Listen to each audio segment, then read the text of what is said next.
Boa noite a você que nos acompanha. A Rede Vida fazendo a cobertura tradicional das Assembleias Gerais. Sempre contaram e contam com cobertura ampla, geral, da Rede Vida de televisão. 59ª edição da Assembleia não é diferente. Rede Vida em abril fez ampla cobertura com o programa Diálogo dos Bispos, na época, inclusive, da primeira fase da Assembleia, dessa 59ª Assembleia, que foi a fase virtual. E agora presencial, retornando à Aparecida depois de mais de 3 anos. A última foi em abril de 2019. Aí, devido à pandemia, o calendário pandêmico atingido pela pandemia da Covid-19, só agora que os bispos no Colegiado Nacional, na Assembleia Geral, retornam para essa Assembleia. E a Rede Vida, então, está trazendo todos os detalhes ao longo de nossa programação e nesse espaço que é muito especial, do programa Diálogo dos Bispos, que hoje tem 3 bispos amigos da Rede Vida e vão contribuir muito para você, amigo telespectador, entender mais sobre essa 59ª Assembleia Geral da CNBB. Eu recebo aqui o arcebispo de Santa Maria, Dom Leomar Brustolin. Dom Leomar, e o senhor disse, é uma Assembleia especial, por tudo que eu disse do calendário, mas porque também é histórica no sentido da tradução do missal romano, é isso? Boa noite para o senhor. Boa noite, Paulo. Boa noite, Dom Paulo. Boa noite, Dom Wilson. Boa noite a todos. Momento histórico, Paulo, porque depois de muitos anos, o missal romano foi aprovado aqui na Assembleia. Ainda falta o Placet de Roma. Mas é interessante porque se esperava muito a tradução desse missal. E em breve teremos em nossas comunidades atualizado. Os padres vão perceber logo as duas partes, a parte mais cristológica, depois a parte eclesiológica, a inserção de santos como Santa Dulce para ser celebrado. Afinal, é a igreja que sinodalmente vai caminhando e liturgicamente vai procurando ser cada vez mais missagógica. Dom Paulo, a gente diz missal romano, a Rede Vida é televisão de geração aberta, então nem todos têm essa familiaridade. O que consiste o missal romano? Dom Paulo Mendes Peixoto, arcebispo de Uberaba, conselheiro da Rede Vida. Bom, primeiro cumprimentar os telespectadores também, o Leomar, o Dom Wilson. Bom, o missal romano, na verdade, é o que direciona a nossa liturgia, né?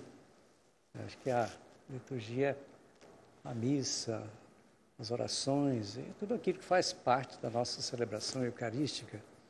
Então, eu diria que, até digo que é um momento assim histórico, já que depois de 18 anos, acho que, né, são 18 anos que está sendo feito esse trabalho de atualização do missal, que faz parte da celebração, faz parte do ser, vamos dizer assim, da comunidade que celebra, porque apresenta ali as orações, e as celebrações dos santos, isso que acompanha a história da nossa igreja. Então, é fundamental e importante para a nossa igreja, logicamente, esse missal que agora está sendo quase chegando ao seu final, vamos dizer assim, foi aprovado já hoje pela Assembleia, mas ainda depende, como o Dom Leomar falou, depende aí ainda da palavra do Papa, né?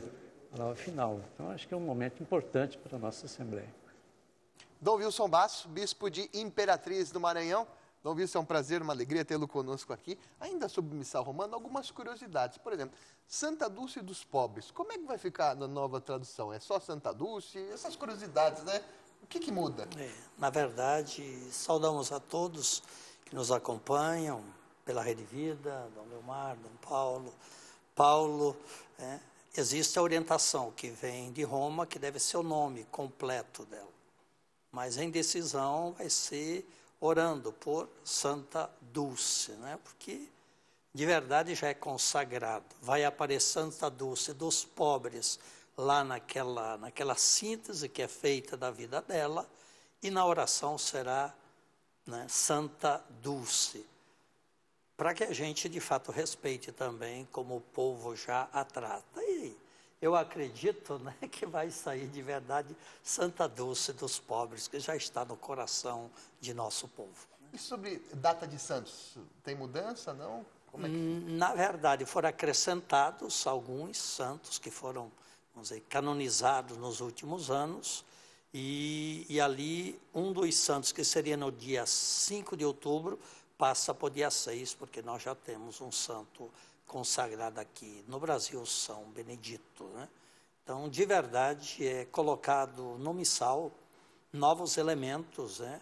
Tem novas orações e também algumas, eu lembro, né? Porque quem anda, vocês que andam mais pela Europa, a gente reza minha culpa, minha máxima culpa, e vai voltar, né, as 3 vezes batendo no peito, que aqui no Brasil, minha culpa, minha máxima culpa.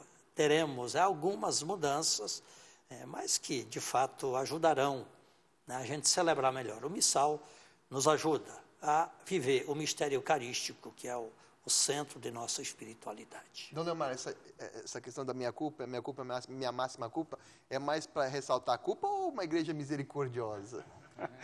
Eu acho que a origem, como o Dom Edmar Peron, que coordenou essa fase final da tradução do Missal Romano, expressa a fidelidade ao latim, porque o Missal, a primeira versão é o latim. Esta tradução, que demorou 18 anos, é para ser mais fiel ao que a igreja no mundo celebra.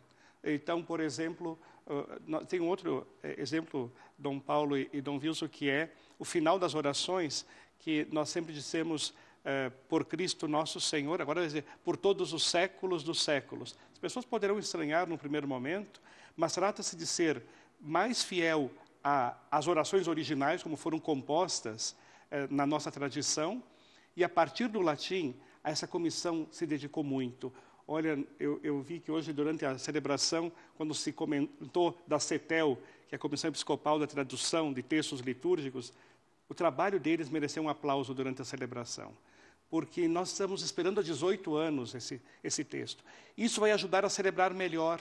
Não se trata apenas de trocar um livro ou de aprimorar um texto para ser mais fiel a uma língua. Não, para ser mais fiel à nossa tradição, a uma igreja que é fiel às fontes, e para buscar o original. Acho que isso vai ajudar muito.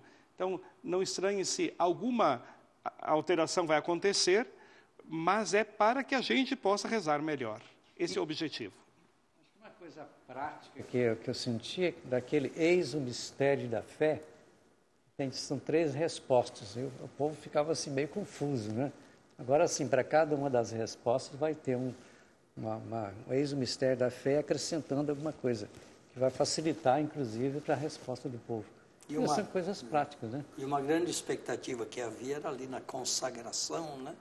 Que a gente tem por todos, né? O sangue derramado por todos. Ou por muitos, né? Ou por muitos, se esperava. Só que a Europa, a gente esteve lá agora na visita a Arlinha, tanto Itália como Portugal, eles assumiram por todos, né? E nós vamos manter, que nós já tínhamos assim, era uma grande expectativa dos liturgistas também. E vai ser mantido por uma fidelidade agora a todos os países de língua portuguesa. O objetivo desse trabalho foi deixar mais próxima a linguagem original ou não? É essa? Do latim. Eu acho que essa palavra do Dom Leomar foi interessante dizer que a intenção é voltar às origens, mais próximo possível lá do latim, lá das origens mesmo da liturgia. Porque alguém tem comentado por aí que a igreja está saindo da sua identidade, inventando coisas. Na verdade, é um esforço, esses 18 anos de trabalho, de votações, de reflexão nas assembleias, tudo isso para tentar voltar à originalidade da liturgia, né? Não é de perder o sentido da liturgia, né? Não é isso. 18 anos. Então passou por comissões, inclusive por outras agentes de comissões. As comissões mudaram de pessoas, mas continuou o estudo. Foi um legal. A Assembleia vinha para alguma coisa para a gente votar em cima de determinados pontos, e depois passa por outro, até que chegou agora o final, né? Dom Edmar recordou que Dom Geraldo Lírio, Dom Armando Bucciol, Dom Manuel, no mínimo 4 presidentes dessa comissão.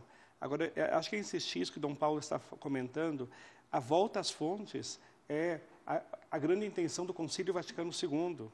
E quando a gente tem um esforço deste tamanho, um episcopado inteiro, porque também a comissão é que teve o trabalho principal, mas tudo foi aprovado sinodalmente, se posso dizer assim, colegiadamente, porque cada parágrafo, cada ponto do missal foi aprovado nesses anos todos. Todo episcopado pôde ajudar, contribuir até alterar alguma expressão.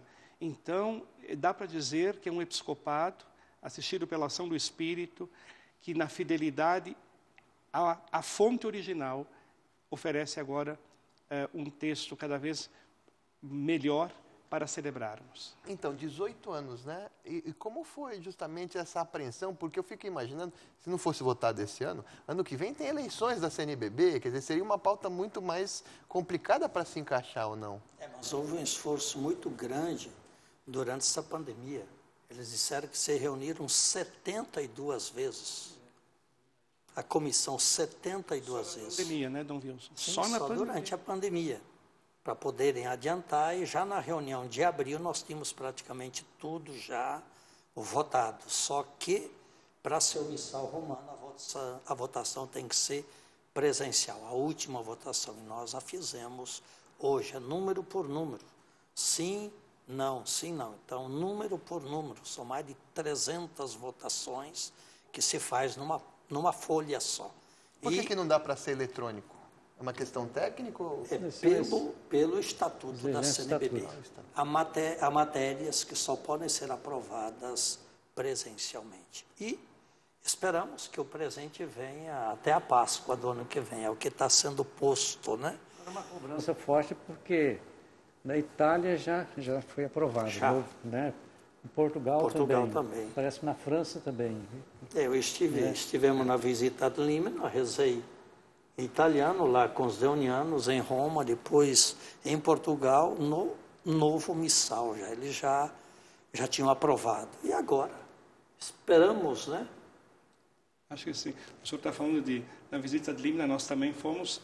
E acho que todos nós que moramos um pouco na Itália já tínhamos um pouco de memória as orações em italiano. Agora tem que ler bem direito, porque mudou. As expressões são mais precisas. Por isso, o valor também de nós sermos muito fiéis ao que está no missal. O missal, respeitar cada palavra que está ali, não inventar e nem improvisar, é garantia de manter-se fiel a uma tradição que atravessa os tempos e carrega consigo um espírito, o espírito de fidelidade ao que a igreja sempre faz. Dom Wilson falou de estatuto. Missal histórico nessa Assembleia. Estatuto também, não é, Dom Paulo, Dom Leomar? Também houve uma atualização dos estatutos da CNBB. Isso já vem sendo falado há muito tempo e agora uma comissão assumiu e chegamos também já ao final, né? Já conseguimos aprovar. O que cabe, por exemplo, aos eméritos? Porque teve mudança nisso, no estatuto. Aí teria que ir lá ver o que mesmo. Acho que talvez a gente estudar para ver, né? Eles participam, mas o que muda especialmente tornou mais clara as funções de cada comissão e, por exemplo, abre possibilidades de que a nossa Assembleia, preferencialmente, vai ser presencial. Mas, se for necessário, você pode fazer uma parte online, até híbrida é possível. Como esse ano? Este ano sempre em caráter excepcional, mas quando isso entra no Estatuto, mas não só isso. O Estatuto foi muito bem escrito, uma equipe de canonistas, de bispos com assessores bem empenhados, preparados, ajudaram a tornar o Estatuto mais atualizado, que nos ajude mais como um instrumento de nossa organização enquanto CNBB. Um detalhe do emérito que me vem, porque de fato são muitos, mas um deles que é novo, é que o emérito não podia participar de uma comissão da CNBB, que é eleita por 4 anos. Mas agora, de uma comissão para um assunto específico que for criado, ele pode ser eleito, pode ser inclusive presidente, né? Se ele é especialista naquela área. Então, isso agora está no Estatuto também. E foi um Estatuto aprovado, eu digo, mais rapidamente, adaptado aos novos tempos, né? À nova realidade, esse elemento de poder ser parte virtual ou não, porque não havia isso antes. Diante da nova realidade da pandemia, agora está dentro do próprio Estatuto essa possibilidade. Então, ele vem, de fato, nos dar uma segurança também jurídica, um outro elemento novo. Até o outro estatuto era presidente, vice e secretário. A partir de agora nós temos um presidente, 2 vices, um secretário. Então, todos eles agora estão lá dentro, qual, digamos, a responsabilidade de cada um. Isso que já vem de 2018, porque já temos 2 mas não vices. estava, né? exato, mas não estava no estatuto. Por isso, a necessidade de adaptar, e foram novos, realmente traz elementos importantes, atualizados, para o melhor funcionamento de toda a conferência. E o novo estatuto tem agora um preâmbulo. Até Dom Moacir Silva, que trabalha, né, nessa questão, trouxe essa ideia trouxe essa informação do preâmbulo hoje na coletiva de imprensa, dizendo que é para reforçar justamente essa questão de sinodalidade. E aí também tem a ver tudo com o tema central dessa Assembleia também, não é, Dom Leomar? O tema central dessa Assembleia é a sinodalidade, né? Comunhão, participação e missão. Sinodalidade que acho que todos já devem saber, mas não custa repetir, que é caminhar juntos. E nesse caminhar juntos, nós estamos preparando também as futuras diretrizes da ação evangelizadora da Igreja no Brasil. Mas num processo sinodal, muito atentos também e muito alinhados com o sínodo de 2023. Por isso, foi feita uma proposta nova, justamente para que o tema central deste ano permita escutar melhor a realidade da Igreja no Brasil. Eu diria que, nesse contexto pós-pandêmico, nós precisamos escutar para ver como está, de fato, a Igreja Católica no território brasileiro. Nós aqui, nos bastidores, estávamos comentando, entre Minas Gerais, Maranhão e Rio Grande do Sul, já há uma diferença de várias questões, por exemplo, das comunidades eclesiais missionárias. Alguns lugares está mais avançado, outros está diferente. Então, eu acho que aqui a CNBB é essa instância fundamental, esse âmbito fundamental de comunhão, para nós podermos também trocar experiências e fazer todos crescerem, respeitando cada localidade. Nas escutas sinodais, que houve, né, um processo de escuta no mundo inteiro, mas nessa realidade, o que os senhores viram sobre a questão da juventude? O que se diz lá nas escutas? O que as bases falam? Mas agora tenho que chamar o intervalo, é o nosso assunto na volta. E você pode participar, amigo telespectador da Rede Vida. O papo está tão bom que eu nem chamei aqui como participar. É pelo Rede Vida no YouTube. Você entra no YouTube, digita lá Rede Vida ao vivo, entra na programação, na página da Rede Vida ao vivo, vê a programação ao vivo pelo YouTube, se inscreve no YouTube e lá você faz a sua pergunta para participar aqui desse papo tão gostoso com Dom Leomar, Dom Paulo e Dom Wilson. Já voltaremos. Rede Vida, liberdade para construir um mundo melhor. Voltamos com o Diálogo dos Bispos, ao vivo aqui do Santuário Nacional de Aparecida. Estamos no Centro de Eventos Padre Vitor, que é onde, de manhã, nesta etapa presencial, os bispos se reúnem para votar, os trabalhos vivenciarem a Assembleia na parte da manhã, é realizada aqui.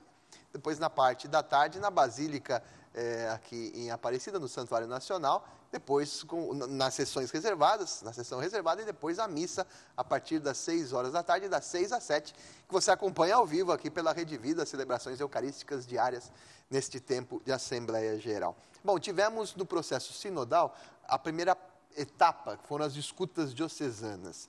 E aí, dentro das escutas diocesanas, o que se falou, qual que é o que se tem, um raio-x, vamos dizer assim, da juventude?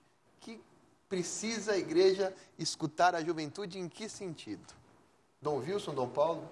Dom Wilson, especialista em juventude. Não, de verdade, aparece um detalhe, e foi comentado não só nas escutas, foi comentada na análise eclesial que tivemos na segunda-feira, de cadê a juventude? Que após pandemia, uma diminuição da presença das juventudes na igreja. Essa é uma constatação dos irmãos bispos nas dioceses do Brasil.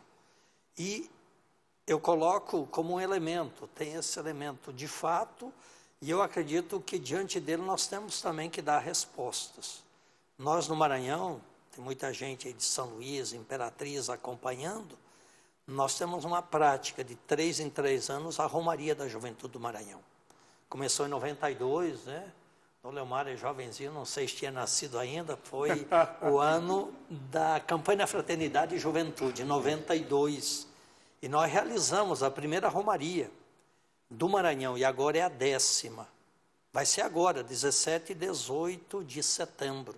E a expectativa é em torno de 30 mil jovens de todo o Maranhão. O que isso significa para nós? Sim, de um lado, o desafio da pandemia.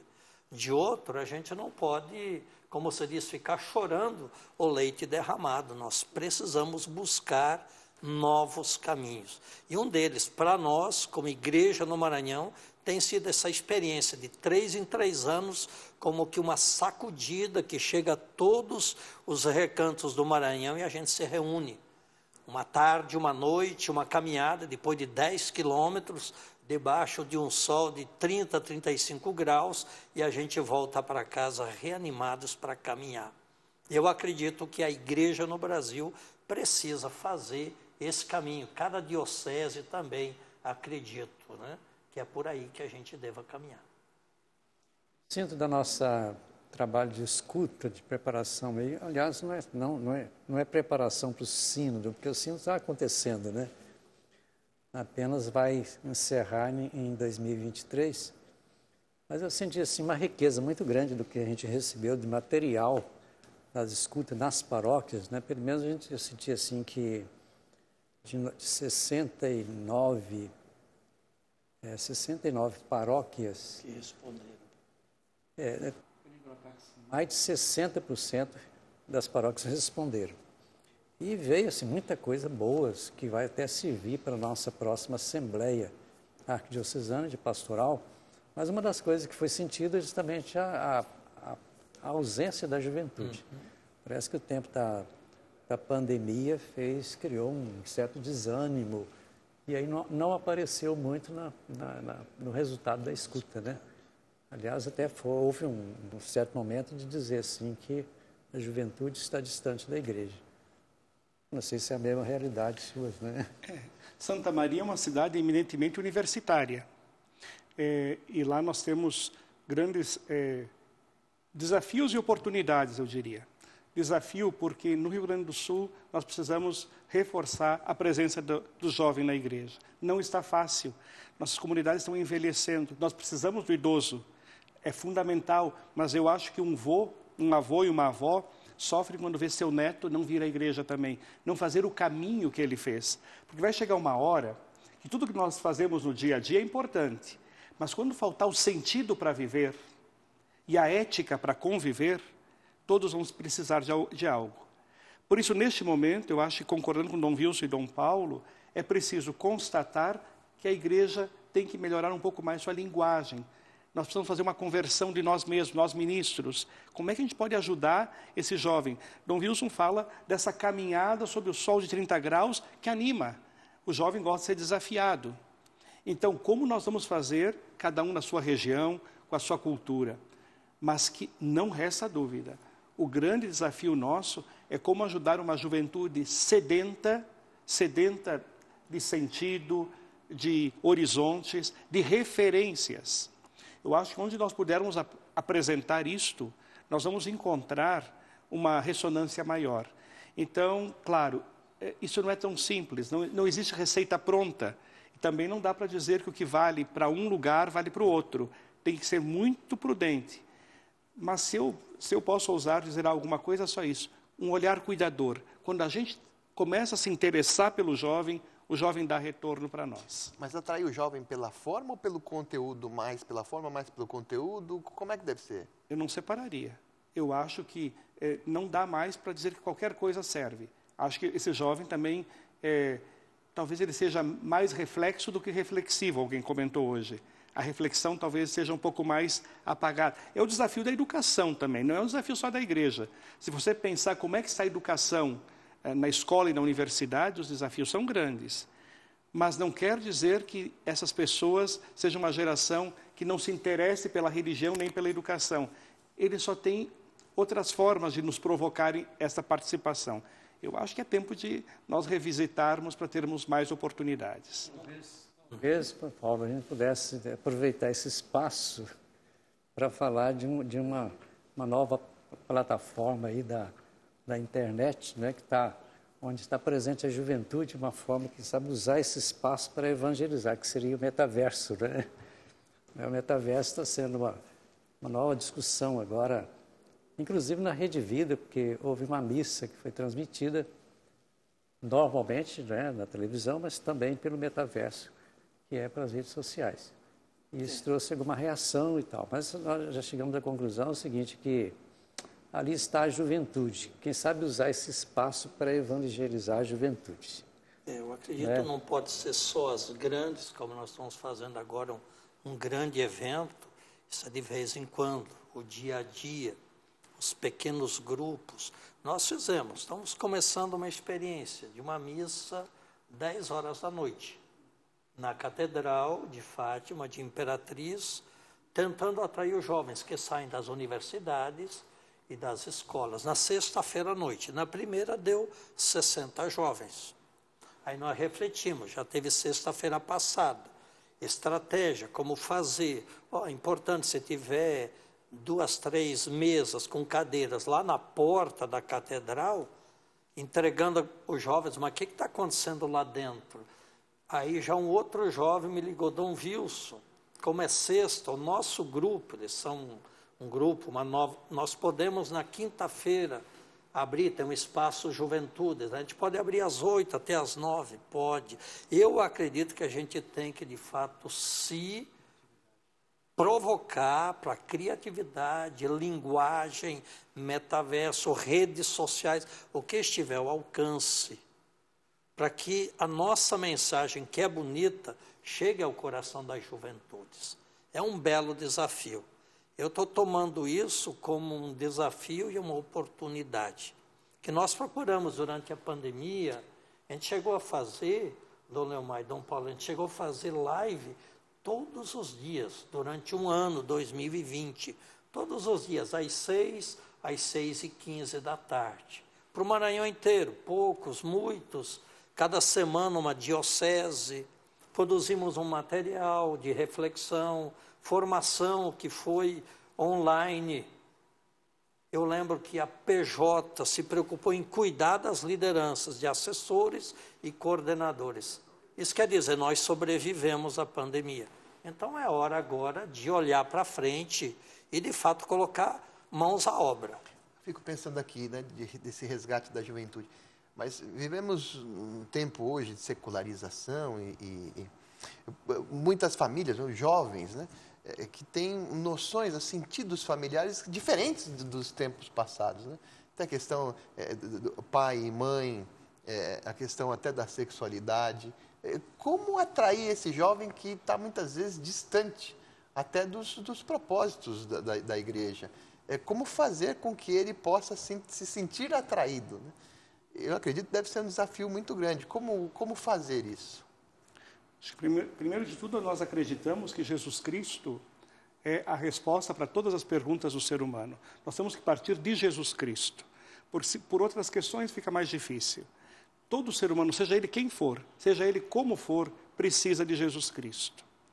O que Jesus nos faz? Viver em comunidade.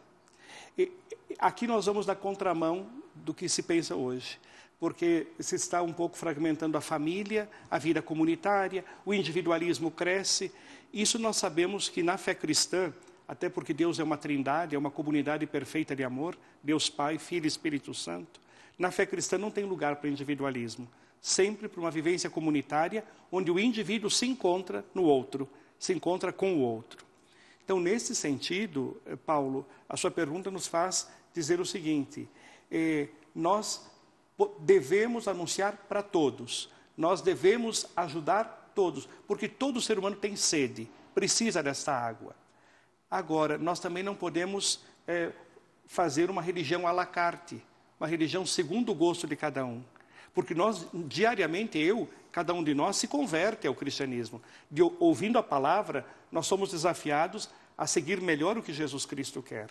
Então, nesse sentido, atrair sim, mas atrair a partir de uma identidade, de um núcleo fundamental. Acho que não podemos fazer concessões ao Evangelho, por exemplo. Não é que só porque a sociedade não consegue, a atual sociedade, viver o que o Evangelho propõe, que nós podemos simplesmente fazer uma religião de acordo com o gosto do, entre aspas, do cliente. Não. Nós precisamos ajudar a humanidade a caminhar, mesmo que, isso não são poucos os teólogos que falam disso, que a gente se torne, às vezes, uma comunidade um pouco menor, não tão ampla, mas uma comunidade que seja sal da terra e luz do mundo. E aí, por exemplo, a preocupação, o senhor diz, Dom Leomar, e hoje tem uma expressão até popular, se fala na mídia em geral, que é a teologia da prosperidade, por exemplo. Isso preocupa de que forma? Eu acredito, ainda continuando essa resposta de Jesus, eu vejo duas atitudes nele que sempre me encantaram. Ele olha para o jovem com amor. Você dizia os diferentes situações de jovens, né? Jesus não julgava, ele olhava com amor. E o jovem que estava na necessidade, aquela menina morta, ele estende a mão. Veja a igreja, não importa o jeito, mas que o jovem sinta a igreja como essa mãe amorosa, que não julga, não condena, que acolhe. A igreja é um lugar de acolhida. E a igreja é aquela que estende a mão. E aí não vem essa preocupação com a prosperidade, a teologia da prosperidade. Eu acredito que o amor é que transforma as pessoas. O amor atrai as pessoas, não só os jovens. Esse tempo de pandemia, como a Igreja Católica, a CNBB, a Igreja Católica cresceu, apesar das críticas duras, mas cresceu em credibilidade. Por quê? Que na hora que o povo teve necessidade, foram milhões de pessoas que a Igreja Católica estendeu a mão, sem julgar. Eu vou lhe contar um fato, né? Nós trabalhamos lá com indígenas também, Amarante, do Maranhão, e onde trabalhamos tem os irmãos de outras igrejas.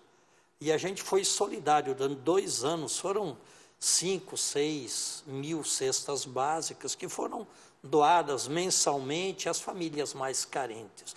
200, 300, 500 por mês. E houve um encontro de pastores de outras igrejas, eles nos pediram o apoio, nós doamos 20 cestas básicas. Eu acho que é isso que precisa acontecer, você ser solidário com todo aquele que precisa, assim com os jovens, assim com os pobres, com todas as pessoas. Isso nos dá credibilidade. Alguém, eu não me lembro o nome do padre, ele é do Ceará, ele disse, a igreja na cidade, onde virá a credibilidade da igreja? Dela estender a mão àqueles que a sociedade exclui, aqueles que ninguém quer, a igreja quer, aqueles que ninguém olha, a igreja olha. E eu vejo por aí os jovens também. E por isso, para nós não funciona a teoria a teologia da prosperidade, né? Essas palavras, né? Prosperidade, individualismo, eu acrescento o intimismo, né? Quer dizer, toda essa situação vai criando um certo fechamento, ou seja, não trabalha a questão de comunidade, de acolhida, de criar. É claro que se falar em grupo de jovem hoje é uma coisa bem desafiante, né? Acho que o jovem não está muito para fazer grupo, né? Ainda mais com o tipo de comunicação hoje, de WhatsApp, que parece que você se fecha muito dentro do seu mundo, né? Como é que você atrai a juventude nesse espaço, né? Bom, estamos terminando o segundo bloco e eu vou abrir o nosso último bloco atendendo aqui os telespectadores. Célia Maria Carvalho quer saber mais do processo sinodal. Tem um pedido de bênção aqui, Dom Paulo. Paróquia Nossa Senhora do Carmo de Frutal. Sua bênção, Dom Paulo. Padre Rogério, acompanhando o diálogo dos bispos. Rogério, que bom, Padre Geraldo. Que bom. Rogério. O Paulo Sérgio aqui abençoe os padres, as famílias, pedindo que os bispos do Brasil abençoem as famílias reunidas na Assembleia. Enfim, a gente vai reservar o último bloco do programa Diálogo dos Bispos, atendendo às perguntas dos telespectadores. Já voltaremos à Rede Vida na cobertura da 59ª Assembleia Geral da CNBB, na sua etapa presencial. Voltamos para o último bloco deste Diálogo dos Bispos especialíssimo da 59ª Assembleia Geral da CNBB, na sua etapa presencial aqui em Aparecida. Os bispos, o colegiado, os bispos brasileiros voltam a se encontrar presencialmente numa Assembleia Geral, algo que não acontecia desde 2019. E perguntas aqui que mandam pelo YouTube da Rede Vida. Deixa eu achar aqui. William Miquelon, Arquidiocese de Santa Maria, acompanhando em peso, viu? Aqui até rolou a pergunta aqui. Wellington Souza. Como os nossos bispos veem o crescimento da vocação dos diáconos permanentes em todo o Brasil? Quem poderia responder é o Wellington Souza. Eu posso dizer uma palavra, que eu tenho acompanhado um pouco os diáconos e também na nossa arquidiocese nós temos a escola diaconal, nós temos mais de 50 diáconos ordenados, temos vários aí na bica também, para daqui a pouco serem ordenados, né? Mas eu sinto assim que há um crescimento a partir do Concílio Vaticano II para cá, não é? Porque o diaconato está lá na base da igreja, lá não é? Quando os apóstolos pedem para que a comunidade escolhesse 7 homens e que pudessem confiar neles e impuseram as mãos sobre eles. Só que com o passar da história, Idade Média e por aí, o diaconato desapareceu da caminhada da igreja, né? E o Concílio Vaticano II, então, recuperou esse grau do sacramento da ordem, né, que é o diaconado.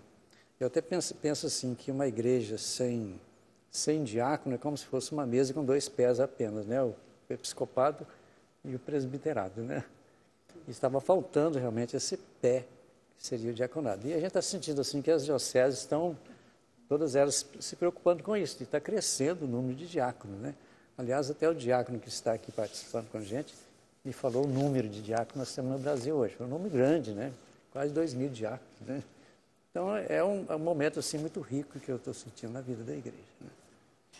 Diretrizes gerais da ação evangelizadora da igreja no Brasil. Isso é importante nessa Assembleia, porque as diretrizes, primeiro que elas sempre são colocadas em pauta a cada momento. Normalmente coincide até com as eleições da presidência da CNBB. E por que e como funciona essa questão?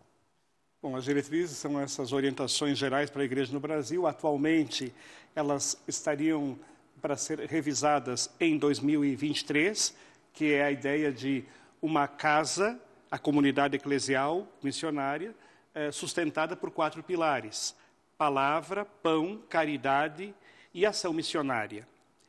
Pois a escuta que fizemos no tema central, a CNBB fez dos bispos, é que as diretrizes atuais não conseguiram ser aplicadas como se deveria, também por causa da pandemia. Foram 2 anos, praticamente, onde as comunidades ficaram mais restritas na sua atividade. Portanto, mais uma vez, a exceção confirma a regra. Nós não teremos, segundo aprovado pelo episcopado, não teremos novas diretrizes o ano que vem. Como o ano que vem, em 2023, haverá também o sínodo em Roma, em outubro, e a nossa Assembleia ocorrerá em abril, nós continuaremos o processo sinodal. Este ano é o ano da escuta, estamos escutando onde estamos na questão da igreja, na sua evangelização. O ano que vem, vamos fazer um discernimento. O que precisa ser essencial em termos metodológicos para poder propor algo. E aí, em 2024 é que será feita uma redação das atuais diretrizes, acrescentado questões novas, como pós-pandemia, magistério do Papa Francisco, a igreja latino-americana com seus desafios. Então, numa síntese, as diretrizes continuam sua validade, mas precisam então avançar. Estamos fazendo esse trabalho, todo episcopado junto. Se não fosse o calendário pandêmico, elas seriam novas diretrizes no ano que vem. Por exemplo, se não fosse a pandemia. Porque tem eleição na CNBB. Teoricamente, sim. Tem um detalhe que nós conversamos em abril, na Assembleia Virtual, da importância de esperar o resultado do sínodo da igreja, que acontece em outubro do ano que vem. E o Papa sempre publica um documento pós-sinodal que é orientação para toda a igreja. E nós sentimos, como episcopado, que teríamos que esperar esse sínodo, o documento que o Papa publica, então, assim, acolher as orientações nas novas diretrizes. Então, não só a pandemia, mas também o sínodo que o Papa propôs para toda a igreja. E como o documento de Aparecida ilumina essas diretrizes? O documento de Aparecida é essencial. Nós, na visita de Límina, o Papa Francisco insistiu muito em dizer que os textos dele incidem muito sobre o documento de Aparecida, os textos do magistério dele. Então, especialmente a conversão pastoral, que é sair de uma pastoral de manutenção para ser uma igreja em saída, uma igreja missionária. Então, nisso é um desafio muito grande. Se nós falamos que os jovens e as crianças não estão suficientemente em nossas comunidades, nós temos que ir ser uma igreja missionária, ir ao encontro deles. Mas não só os pobres, índios, quilombolas, tantos grupos, como nós sermos presença cristã, qual a nossa relevância pública nesses contextos. Além da conversão pastoral, o valor da comunidade de comunidades, fazer que a paróquia seja uma comunidade de pequenas comunidades em torno da palavra de Deus, capaz de promover a conversão das pessoas para um estilo de vida não refém do que está por aí, mas fiel ao Evangelho. Por isso, a tarefa é grande, mas é possível. Isso a pandemia pode ter ajudado, comunidades de comunidades, descentralizar ou não? Foi levado mais para casa. A ideia da casa, a igreja familiar, doméstica, que foi muito forte em 2020. 2021 a gente começou a sair de novo, né? Mas eu vejo um elemento importantíssimo que Papa Francisco colocou, que é a escuta. Eu tive a graça de participar da preparação e viver o Sínodo dos Jovens em Roma. Depois nós, da Amazônia, vivemos o Sínodo da Amazônia. Eles foram precedidos por escuta. E hoje, Dom Leomar, né, o senhor que está à frente desse trabalho agora, o nosso regional, os bispos do Maranhão, propusemos que nas novas diretrizes sejam incorporadas as escutas que foram feitas em todas as dioceses do Brasil, agora em vista do Sínodo. Então, de fato, tem a pandemia, mas tem um momento, o Kairos que a gente está vivendo, com o Papa Francisco. As escutas de 2018 com jovens, as escutas do Sínodo da Amazônia e as escutas agora da igreja no mundo todo. O Papa quer que a gente, de fato, faça um caminho inverso, que as coisas não venham prontas daqui, mas que a gente escute o clamor do povo, por onde devemos caminhar e como vai dizer os Atos dos Apóstolos. Nós e o Espírito decidimos.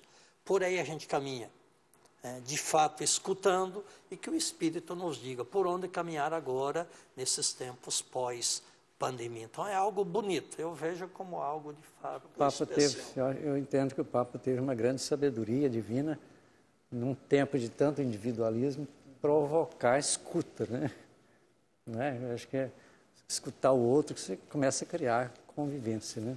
Mas eu queria acrescentar aqui uma coisa à sua fala.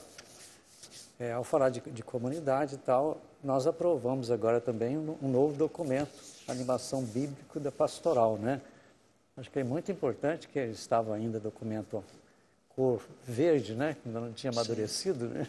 Foi aprovado. O número 114, e agora foi aprovado, será um documento oficial, Animação Bíblica de toda a pastoral. Acho que isso aí, inclusive, trabalhar um pouco, já que a caminhada tem que estar fundamentada em Jesus Cristo.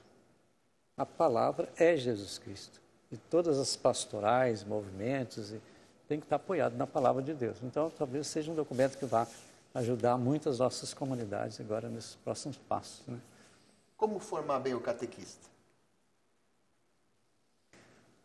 Bom, aí depende da organização de cada diocese, né? Nós, por exemplo, temos a escola catequética, que tem uma duração de 2 anos, né, com módulos, e a partir daí, claro que o catequista, nós sentimos hoje na catequese uma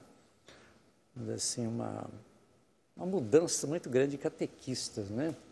Novos catequistas, daqui a pouco estão deixando, talvez agora com a criação da instituição do Ministério de Catequista, quem sabe isso vai segurar um pouco mais os catequistas, né? Porque você vai oficializar a missão daquele catequista, né? Até falando em nome da igreja, porque é um ministério, né? Quem sabe isso aí cria uma estabilidade maior dos catequistas e na estabilidade ela vai se formando com a caminhada da experiência, das escolas catequéticas e assim por diante, né? Eu acredito também que provocar uma experiência de Deus.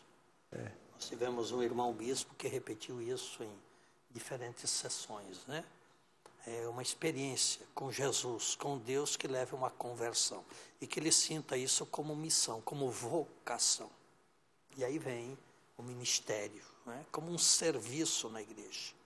E aí virão todos os elementos que aprovamos também de iniciação à vida cristã, caminho catecumenal. Eu acredito de verdade que está posto para a Igreja do Brasil novas oportunidades. Isso que se falava é o pilar da palavra, é um dos 4 pilares, né? Mas, de fato, o fundamental, uma experiência de Deus, que leva a descobrir que o que eu faço é vocação. E aí não tem limite. Se eu faço isso por amor, com amor, aí virá a formação e todos os outros elementos. Eu concordando com isso tudo, falar que a formação do catequista hoje, sem dúvida, o testemunho é o ponto-chave. Mas se nós pensarmos em conteúdos, eu queria recuperar o que a gente ouviu muito na Ad Limina, e certamente se os senhores foram na Ad Limina, alguns vão ir, mas insistir na volta ao estudo do Concílio Vaticano II. Por exemplo, palavra de Deus, voltar a Dei Verbum, e estudar junto um Verbum Domini. Que igreja? Qual é a nossa concepção de igreja? Lumen Gentium. A nossa presença no mundo, Gaudet Spes, e liturgia, que é tão importante, Sacrosanctum Concilium. Claro que tem que decodificar isso numa linguagem acessível, mas enquanto nós não irmos nos fundamentos, nós vamos ficar nas opiniões. Tem muita opinião por falta de fundamento. E eu acho que nós precisamos que todo o nosso laicato se fortaleça nessas raízes. E depois a gente pode, aí sim, se desdobrar em tantos outros campos. Faltam 4 minutinhos para o final do programa, mas, Dom Paulo, não posso esquecer, porque a gente está falando de uma assembleia que é histórica, até pelo que volta a ser presencial, mas é histórica também pelos 70 anos da CNBB, que serão comemorados em outubro. Então, que legado que deixa para a sociedade brasileira, num geral, a CNBB nessa história de 70 anos, Dom Paulo? Além de 70 anos, também 15 anos de Aparecida, né? O documento de Aparecida, que foi uma marca assim, muito importante para a caminhada da igreja hoje. Mas eu diria o seguinte, que primeiro eu vejo a Assembleia da CNBB uma grande riqueza. Acho que é uma grande riqueza que nós temos no Brasil. Um país com toda essa dimensão, um país com o maior episcopado do mundo, né? Nós somos a maior conferência do mundo inteiro, no número de bispos, e a gente conseguir reunir esse número de bispos, em torno de 300 bispos, né, com tempo de uma semana inteira, ou às vezes até 10 dias, como a gente sempre fez. E essa capacidade, assim, de, nas diferenças, a gente viver a unidade. Não é? Porque cada bispo pensa de um jeito, né? Às vezes, nas discussões, há os desentendimentos, os atritos, etc., mas, no final, chegamos a um consenso. Até quando a gente vota alguma coisa que a maioria vence, aliás, a palavra vencer para nós não tem muito sentido. Quem então não venceu, passa para o lado de quem venceu, né? Quer dizer, não cria aquela politicagem de ficar agora, né, eu fui contra isso e começa a agir o contrário. Não é dessa forma, né? Então eu vejo que é uma grande riqueza que nós temos. Na diversidade a gente vê a unidade. Eu achei bonito, acho que isso é sinal de Deus na nossa igreja no Brasil. Então, a Assembleia que volta agora a ser presencial, ela revela essa riqueza que nós temos. Ainda mais agora, 70 anos, olha bem essa história do passado, né? Tanta riqueza, tantos documentos, tanta coisa boa que nós tivemos, tantas pessoas que marcaram assim, a história da CNBB. Acho que a gente tem muito que agradecer por isso. Né? É isso, eu quero recordar um predecessor meu lá em Santa Maria, que fez muita história na CNBB, foi Dom Ivo Loscheider. E Dom Aloísio também, mas como esquecer Dom Luciano, e Dom Helder Câmara. Esses homens todos brilham no firmamento da CNBB como luzes, como inspiração, para que nós consigamos ter uma palavra relevante para o Brasil a partir da igreja. Dizer a todos que nos acompanham, nos acompanharam, que tudo isso aqui é para dizer para vocês a beleza de nossa igreja, que todos nós nos sintamos igreja. Falamos aqui dos jovens, dos diáconos permanentes, da catequese, da liturgia, que nos sintamos todos, bispos, leigos e leigas, religiosos, religiosas, sacerdotes, diáconos, amando a igreja e fazendo essa missão bonita. Para servir o povo. Amém. Né? Chegamos ao final do programa de hoje, do Diálogo dos Bispos, da 59ª Assembleia Geral da CNBB na sua etapa presencial. Amanhã também temos Diálogo dos Bispos, nesse mesmo horário, das 10h30 da noite às 11h30 da noite, pelo horário de Brasília. Queria agradecer muito a presença de Dom Wilson Vassos. Obrigado, Dom Wilson Vassos, bispo de Imperatriz do Maranhão. Abençoe a todos. Dom Paulo Mendes Peixoto, arcebispo de Uberaba, conselheiro da Rede Vida. Muito obrigado pela sua presença aqui, Dom Paulo. Um abraço para o Rogério, né? Ah, mas se for, teve mais abraços aqui. Ó, tem Simão Cirineu, ele coloca, né, como nome assim, Armando Santos, Ana Maria Pereira. Tem aqui, aproveitando também, nas minhas despedidas, a Dom Leomar Brustolin, o pessoal aqui lá de Santa Maria, viu, Dom Leomar? Paróquia Nossa Senhora do Carmo de Frutal, teve William Miquelon, eu falei, né? Padre Assis, Água Doce do Maranhão, Giovana Baldissera, sua bênção, Dom Leomar. Já pediu sua bênção, Dom Leomar, então a palavra final de Dom Leomar para encerrar o programa de hoje. Obrigado, Paulo. A gratidão, abraço a todos e bênção a todos que se manifestaram, mas a alegria de estarmos juntos, caminhando sinodalmente. Acho que isso é o que nos fortalece. Nós somos a comunhão episcopal. Acho que isso é o que resume tudo o que fazemos. Rede Vida de Televisão, o canal da família, liberdade para construir um mundo melhor.